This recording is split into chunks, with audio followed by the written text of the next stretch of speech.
She doesn't look like she belongs here. That's all it took. No threats, no raised voice. Just a rich white woman and Dior whispering suspicion to an airport gate agent. And minutes later, a black woman in a business suit was handcuffed, arrested, and dragged away without ever raising her voice.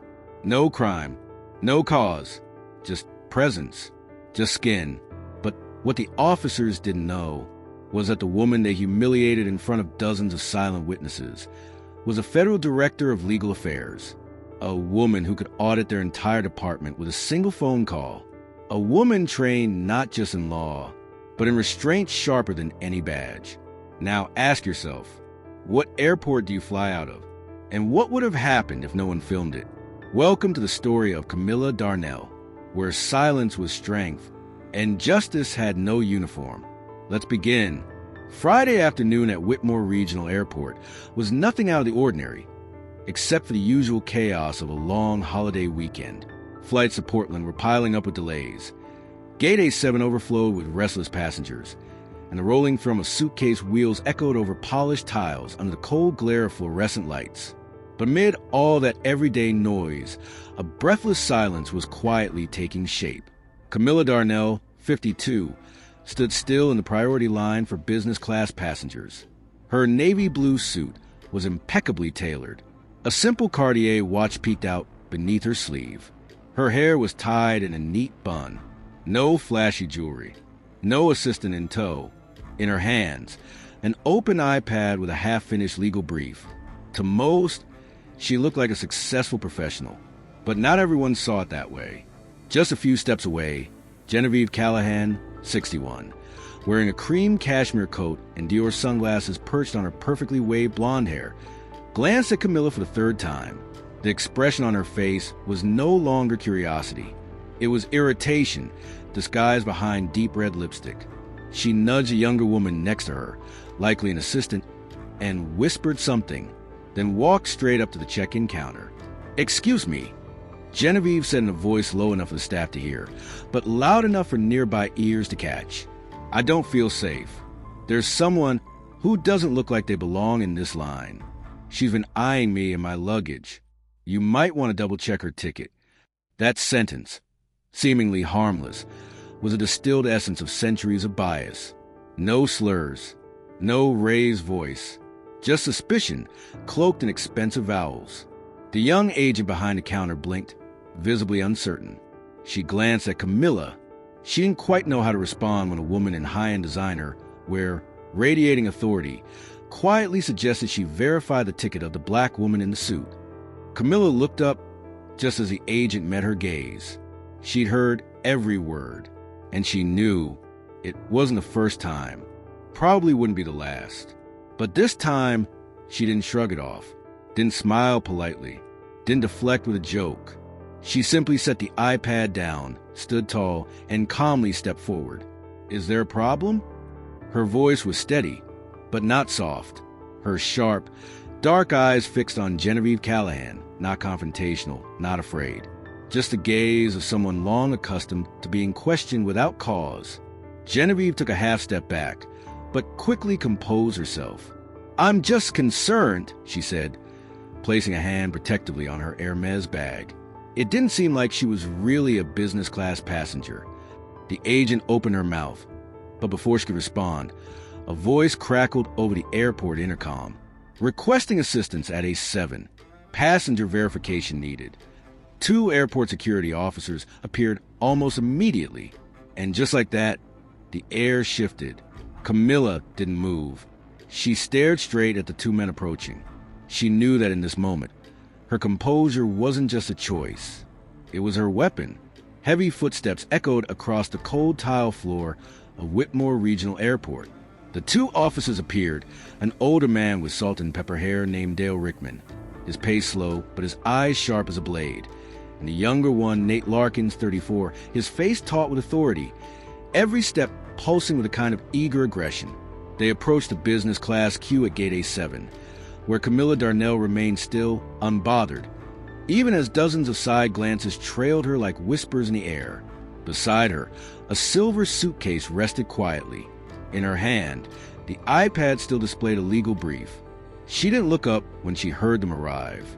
She simply closed the device with a calm flick and stood up straighter, not out of fear, but out of muscle memory. She had long since grown used to being questioned for no reason. "Ma'am, we received a report from a passenger expressing concern about your behavior," Rickman said, his voice even but tinged with the condescension of someone who believed he already knew the story and the ending. "I'm standing in line according to my ticket class," Camilla replied, her voice steady, devoid of defensiveness or fear. "We'll need to see your ID and boarding pass." Immediately, Nate cut in, his tone sharper, already brushing against accusation. Camilla didn't argue. She reached into her jacket and produced a federal ID, a professional credentials card, and a business-class boarding pass to St. Louis. Printed clearly on the ticket, Camilla M. Darnell. Every document was flawless, clean, beyond reproach. Rickman took the papers, flipping through each one like he was searching for something, anything, to justify suspicion. He said nothing, just glanced up and down at her like an appraisal. "What's your line of work?" Nate asked, eyes narrowing with distrust. Camilla looked up at him, and something about her gaze gave him pause. It wasn't forced. It wasn't offensive. It was composed, unshaken. "I don't believe I'm required to answer that, officer," she said calmly. "I presented all the necessary documentation." The air around Gate A7 seemed to tighten. Little Alana Dorsey clutched her mother's hand, her eyes wide, staring at the black woman surrounded by two white officers. "You're being uncooperative," Nate said, his voice dripping with warning. "If refusing to be interrogated without cause counts as uncooperative," Camilla replied, still calm, "then I suppose I am." Rickman exchanged a quick glance with Nate. The younger officer stepped forward, his hand brushing the handcuffs dangling from his belt. They didn't need to say it aloud. They were used to replacing reason with force. But Camilla didn't step back. She held her head high, her gaze unflinching, as if the entire world could tilt off its axis. And still, her pride would not. Rickman didn't need to give the order. Nate didn't need to explain. Both men were long accustomed to deciding who belonged where. And now, standing before them wasn't someone unruly, threatening, or suspicious. It was a well-dressed black woman, fully documented. But their eyes still radiated one thing: doubt. Nate Larkin stepped forward. With dozens of silent passengers watching from behind phones, newspapers, and half glances, he spoke with tight, clipped authority. "Ms. Camilla Darnell, you are under arrest for public disturbance and failure to comply with police orders." Camilla said nothing. She didn't ask why. She simply nodded once and calmly extended both hands forward. The sharp clang of the handcuffs echoed through Gate A7 as Rickman snapped cold metal around her wrists. There was no resistance, no shouting, no need for defense, because Camilla knew her silence wasn't surrender. It was her statement, and someone needed to witness it. Just a few feet away, nestled in the arms of his father, a mechanic from Elgin, 12-year-old Zeke Montoya quietly unlocked the camera app on his iPhone. Zeke didn't know much about law. He didn't know who Camilla was.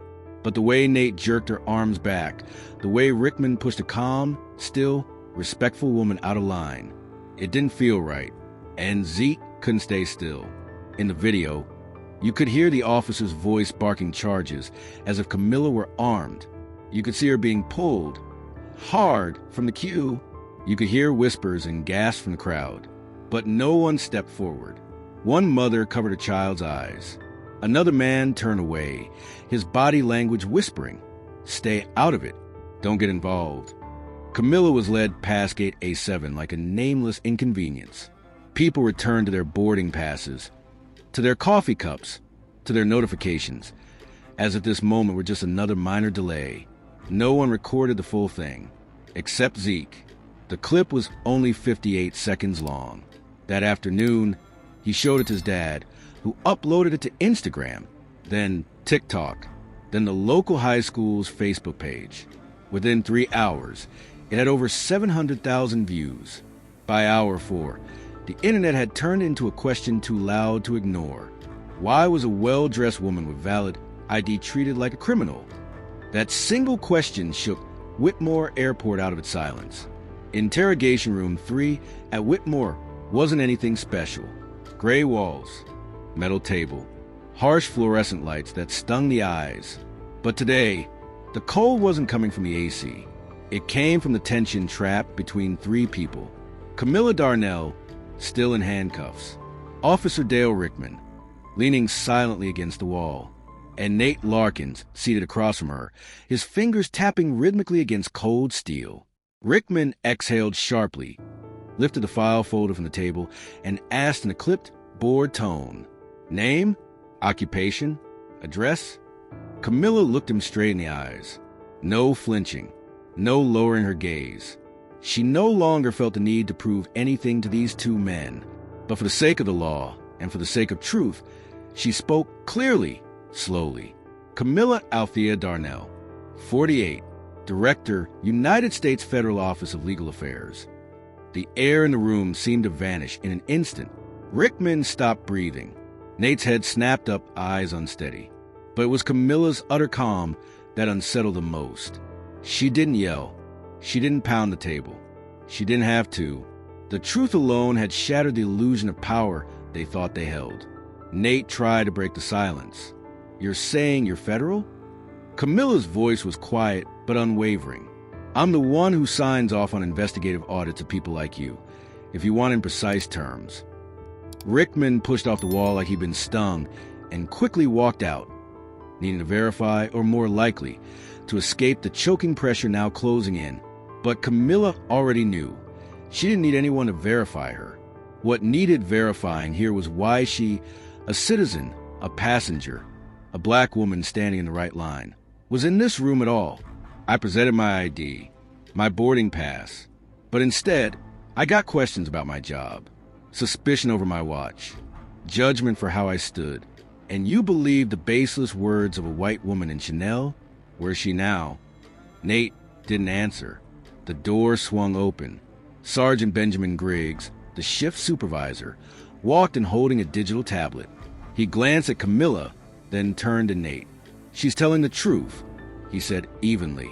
"That's Camilla Darnell, senior DOJ official. Level 5 security clearance. She was honored last week at the Federal Legal Conference in Philadelphia." The room thickened with silence, but Griggs wasn't finished. "And one more thing," he added, "that TikTok video from a boy named Zeke Montoya. It's gone viral. 14 million views in under 2 hours. And her name started trending on CNN." Rickman re-entered, face pale and ashen. Nate looked at Camilla as if to say something, but she only shook her head, softly, slowly. "It's too late for an apology," Camilla said, her voice calm but edged with steel. "The only thing I want now is to see my lawyer and make one phone call." Sergeant Griggs nodded and removed the handcuffs himself. As her wrists were freed, the raw red marks were stark, an undeniable receipt of what had just happened. Rickman muttered, barely audible, "We didn't know." Camilla stood tall, locking eyes with each of them. "Not knowing is an excuse. It's just a polite mask worn by selective bias. And today, that mask got recorded. Out in the corridor, a local reporter had just arrived. She stood at the edge, microphone in hand, trembling slightly. "Ms. Darnell, would you be willing to answer a few questions?" Camilla turned. Her poise never broke. And for the first time since being detained, she smiled. Perfect timing. It's about time this story gets told. The news spread like wildfire in the middle of a drought. Just hours after Sergeant Griggs confirmed Camilla Darnell's identity in the interrogation room, the video recorded by Zeke Montoya had surpassed 2 million views on TikTok and nearly twice that across reshare platforms. The clip was under a minute long, but it had everything needed to spark a cultural earthquake. The sharp clink of handcuffs locking around Camilla's wrists, her proud, unflinching gaze as she was escorted away, and finally, the voice of a fellow passenger yelling off screen. She didn't do anything. The hashtag Camilla Darnell shot to #1 trending worldwide. Hashtag A7 incident, referring to the boarding gate where it all happened, exploded as well, appearing in hundreds of thousands of posts that evening alone. Across X, formerly Twitter, Facebook, and Instagram, accounts from all walks of life were now asking, if this can happen to a senior federal official, what happens to the rest of us? In a small apartment in Sacramento, 12-year-old Zeke Montoya sat frozen in a chair, still gripping the phone that had captured it all. He'd only meant to film a moment from a trip to visit his grandmother, but now his account had blown past 120,000 followers overnight. Journalists were calling. TV producers were requesting footage rights. A national news outlet had just emailed an invitation for Zeke and his mom to appear on a morning show. "I wasn't trying to be a hero," Zeke said, eyes wide, as his mother, Laura, pulled him into a tight hug, tears streaming down her face. "I just didn't want people to stay quiet anymore." Meanwhile, inside the Federal Department of Justice's D.C. headquarters, the media office had barely slept. Camilla Darnell, once known for quietly turning down the spotlight, was now the center of the national conversation.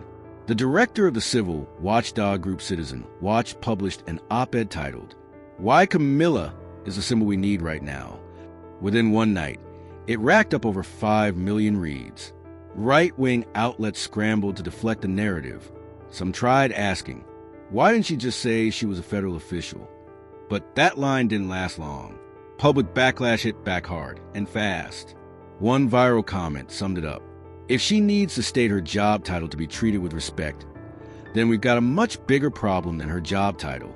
Support for Camilla spilled beyond the internet. At major airports like LAX, JFK, and Atlanta, sit-in protests formed. Protesters held signs reading, "I am Camilla," and just as public outrage reached its boiling point, Camilla Darnell, the woman once taken away in silence, was preparing to speak. 16 hours after Zeke's video crossed the 5 million view mark, the administrative system at Whitmore Regional Airport lit up like a control panel struck by lightning.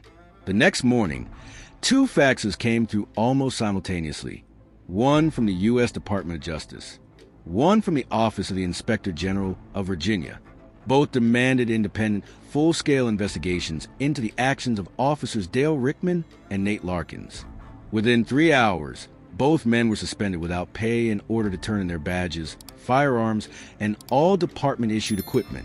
At the East Administrative Wing of the airport, the 2 men, one older, one younger, walked out of the Internal Affairs office in silence. Rickman's face was stone.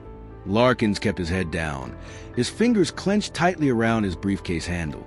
As if trying to grip the last shred of dignity he still believed he had. Behind them, a crowd of reporters waited. Microphones raised like a forest of spears pointed straight at their faces. Do you regret it? Were you following orders from above? Wasn't Camilla Darnell once your superior? No answers, only the sound of footsteps fading into the distance. At that same moment, inside the federal prosecutor's office in Marion City, Camilla Darnell sat across from 3 people, a representative from the Executive Oversight Committee, a federal investigator, and a female prosecutor from the Department of Justice. On the table, a printed stack of over 400 pages, interrogation transcripts, security camera reports, and hundreds of social media posts. Camilla wasn't dressed like a victim. She wore a sharply tailored indigo suit. Her hair was pinned neatly up. Her eyes carried no fear. She wasn't there to demand justice for herself. She was there to clarify one thing. The system didn't just fail in one place. Do you want to press charges? The female prosecutor asked. Camilla looked straight ahead.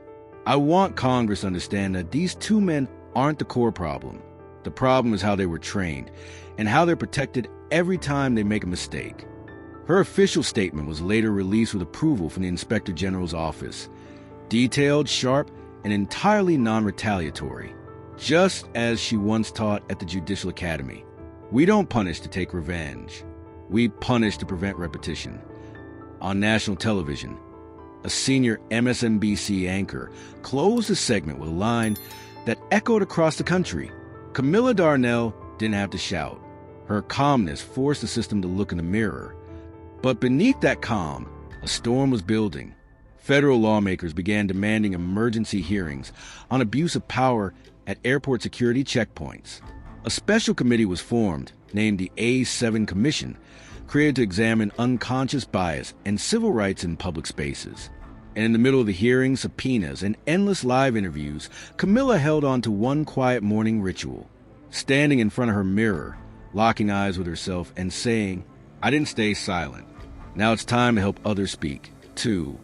In the days after the federal investigation expanded, the entire enforcement structure at Whitmore Airport was laid bare under the unforgiving glare of public scrutiny. Among all the exposed names, one stood out not just as a man who made a mistake, but as the epicenter of a long-buried pattern of misconduct. Dale Rickman. A leaked internal memo from the Aviation Security Department revealed Rickman had been the subject of at least 5 prior complaints over his 12-year career. From wrongful detainment, verbal abuse of Middle Eastern passengers, to harassing a black flight attendant, all swept aside with the same 2 phrases: lack of evidence. Insufficient grounds to investigate further. The Sentinel, one of the most respected investigative newspapers, quickly launched a public search for former victims. One of them, Marcus Shields, a retired Jamaican-born heart surgeon, came forward. In 2015, Rickman pulled me into a private screening room just because I had a pacemaker in my luggage. He said I was acting suspicious. 45 minutes later, I was released without apology. I filed a complaint, and then silence. After federal investigation was launched, Genevieve Callahan, the white woman who first reported Camilla for feeling unsafe, was also named in the inquiry. At first, Genevieve denied any wrongdoing, claiming she had merely offered a cautionary suggestion. But Zeke's video clearly showed her whispering to the gate agent, pointing toward Camilla with a look of thinly veiled contempt. Her tone and behavior were unmistakable. The media and public quickly called her out with the hashtag Callahan complaint. Online sleuths dug up blog posts she had written years ago containing racially charged statements.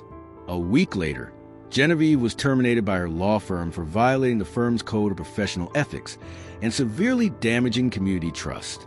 She later appeared on national television to issue an apology, but like many caught red-handed, her apology came too late and rang hollow. Camilla made no public comment on Genevieve. She let the public decide. And this time, the verdict didn't come from a courtroom. It came from the collective conscience of a watching nation.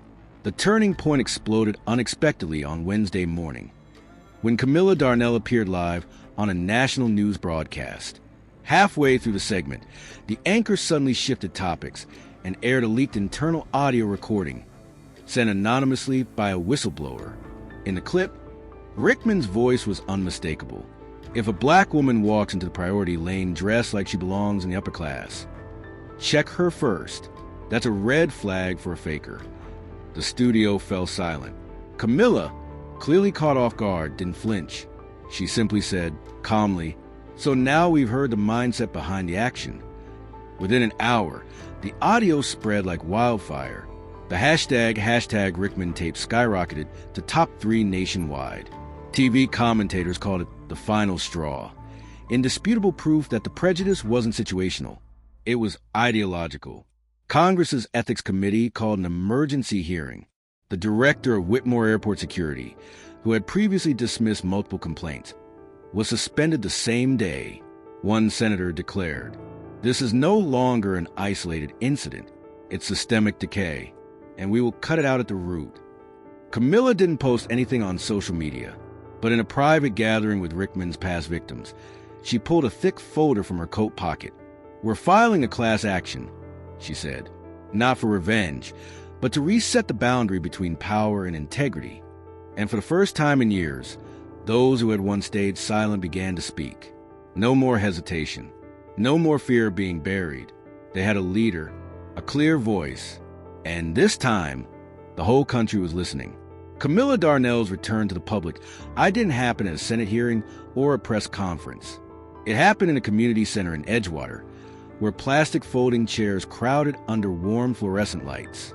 Her face appeared without bodyguards, without a podium, just a handheld mic, a few pages of notes, and a look that said she didn't need permission to speak truth.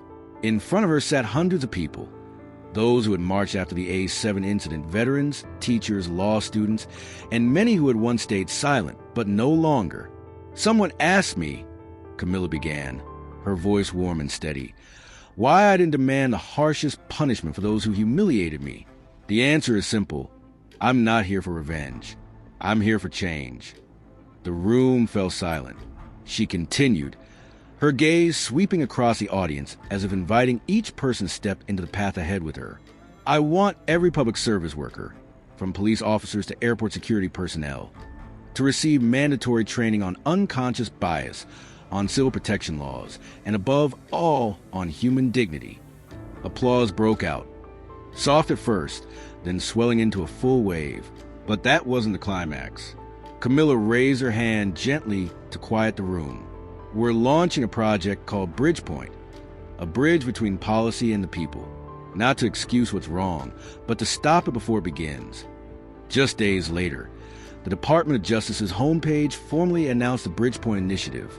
In collaboration with independent legal watchdogs and a civic advisory team led by Camilla herself, the program would offer community education workshops, legal seminars for minority residents, and open forums with law enforcement in major cities, including Chicago, Atlanta, and Sacramento.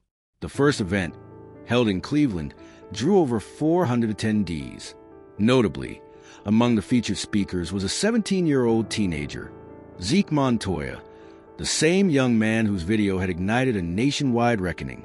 His voice trembled slightly, but his eyes shone with a confidence that hadn't been there weeks before. I didn't think I could change anything, Zeke said. But thanks to Ms. Camilla, I learned, sometimes, the right tap on a screen can redraw the entire map of justice. The crowd rose to its feet. Some wiped tears. Others held up handmade signs. I was silent, too. Backstage, Camilla didn't walk out right away. She watched Zeke on stage and saw a reflection of herself. Not in his power, but in his calm strength. A strength born not from retaliation, but from choosing not to fight back and still making the system bend. She smiled. For the first time in weeks, it was a smile unburdened. The Monday morning hearing before the Federal Executive Oversight Committee was unlike any ever held in Marion City, Virginia. There were no spotlights, no live broadcast, just a closed room with white walls, wooden chairs, and the cold scrutiny of those who had long awaited the truth. At the witness table sat Camilla Darnell, silent and composed. She dodged no questions. She made no apologies, because there was nothing to apologize for, nor did she make excuses. Because what needed to be examined now wasn't just personal. It was a system that had allowed a black woman, even one holding the title of federal chief legal officer, to be treated like a suspect, simply for standing in the place she rightfully belonged. On the other side of the room, Officer Nate Larkins made an unexpected appearance alongside his attorney. Faced with mounting evidence and intense public scrutiny, he bowed his head and admitted to his misconduct that day. But it was a final part of his testimony that caught the nation's attention. I knew we were wrong, Larkins said, his voice trembling. But I also knew the system taught us to act that way, taught us to be suspicious of those who don't look like us. She didn't do anything wrong, but I was never taught that silence could be a form of strength. That line spread like wildfire through media, becoming a headline for countless articles. Silence is also a form of strength. But for Camilla, what mattered most wasn't the apology. It was what came afterward. Civil rights groups, policy think tanks, and law schools across the country began launching symposiums under a common theme: law, bias, and public power. Questions that once only belonged in sociology classrooms were now front and center in congressional hearings. Why is the law applied unequally? Why does skin color still influence how behavior is judged? Camilla didn't lead those conversations, but her name was invoked in every room as a catalyst for a reckoning long overdue. What impressed the public wasn't her title. It was her choice to respond not with rage or victimhood, but with a determination to turn personal injustice into collective education. A week later, at a panel on justice and media at Georgetown University, a first-year law student stood up and asked Camilla, if you could go back to that moment at Gate A7, would you do anything differently?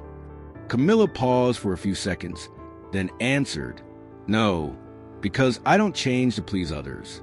I change so the system loses the right to repeat itself.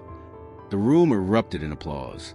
But in that fleeting moment, the sound that echoed wasn't celebration, it was a warning. If the justice system refuses to confront its reflection, then justice will remain just a slogan. Under the soft glow of a late weekend afternoon in the Marion City Community Hall, a simple banner hung above a modest wooden stage. You knew, huh? We know. And now we act. Camilla Darnell stepped onto the platform. There were no cameras, no flags waving, just rows of plastic chairs packed with young faces. Students, teens, and those who had once stayed silent in the face of injustice because they simply didn't know where to begin. Wearing her signature earth-tone suit, hair pinned neatly, Camilla didn't need an introduction. Everyone knew who she was.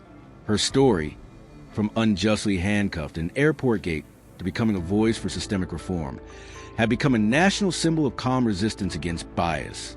She picked up the microphone, her voice rich and grounded. That day at Gate A7, it wasn't the handcuffs that hurt the most. What broke me was seeing a little girl tug on her mother's sleeve and ask, "Mommy, why are they doing that to her?" I didn't have an answer in that moment, but today I want us together to write that answer. The applause wasn't thunderous, but it was sincere. In the front row, Zeke Montoya, the boy who recorded the video that sparked it all, lowered his head and smiled, eyes glistening. Beside him, the little girl from the airport sat tucked against her mother, clutching a small notebook with messy handwriting on the cover. One day, I want to be like her. Camilla introduced the project. You knew, huh? A legal education initiative designed specifically for youth of color. Students would learn about civil rights, how to think critically and respond in legal situations, and most importantly, how to document the truth. When you know, Camilla said, you can no longer pretend you don't. When you understand the law, you stop fearing misused power. In her hands was a simple copy of the first guidebook, Law and Dignity, for young people who listen to themselves. Not a verdict, but an opportunity, not meant to incite rebellion, but to build resilience. Camilla hadn't chosen to tear down the system. She chose to make it talk to itself. Her story didn't end in a courtroom or on the front page of a newspaper. It rippled into a movement, a journey that awakened collective moral strength, where those who once stayed silent now spoke with conviction. She didn't need titles or stages. What she needed was a generation that no longer bows to prejudice. As Camilla stepped down from the stage, a student approached and handed her a folded piece of paper. Inside, in faint pencil scribble, was a single sentence. "You're not just strong. You're the reason I started believing in justice." Camilla gently squeezed the child's hand and nodded. She didn't say a word, but in her eyes, the answer was already clear.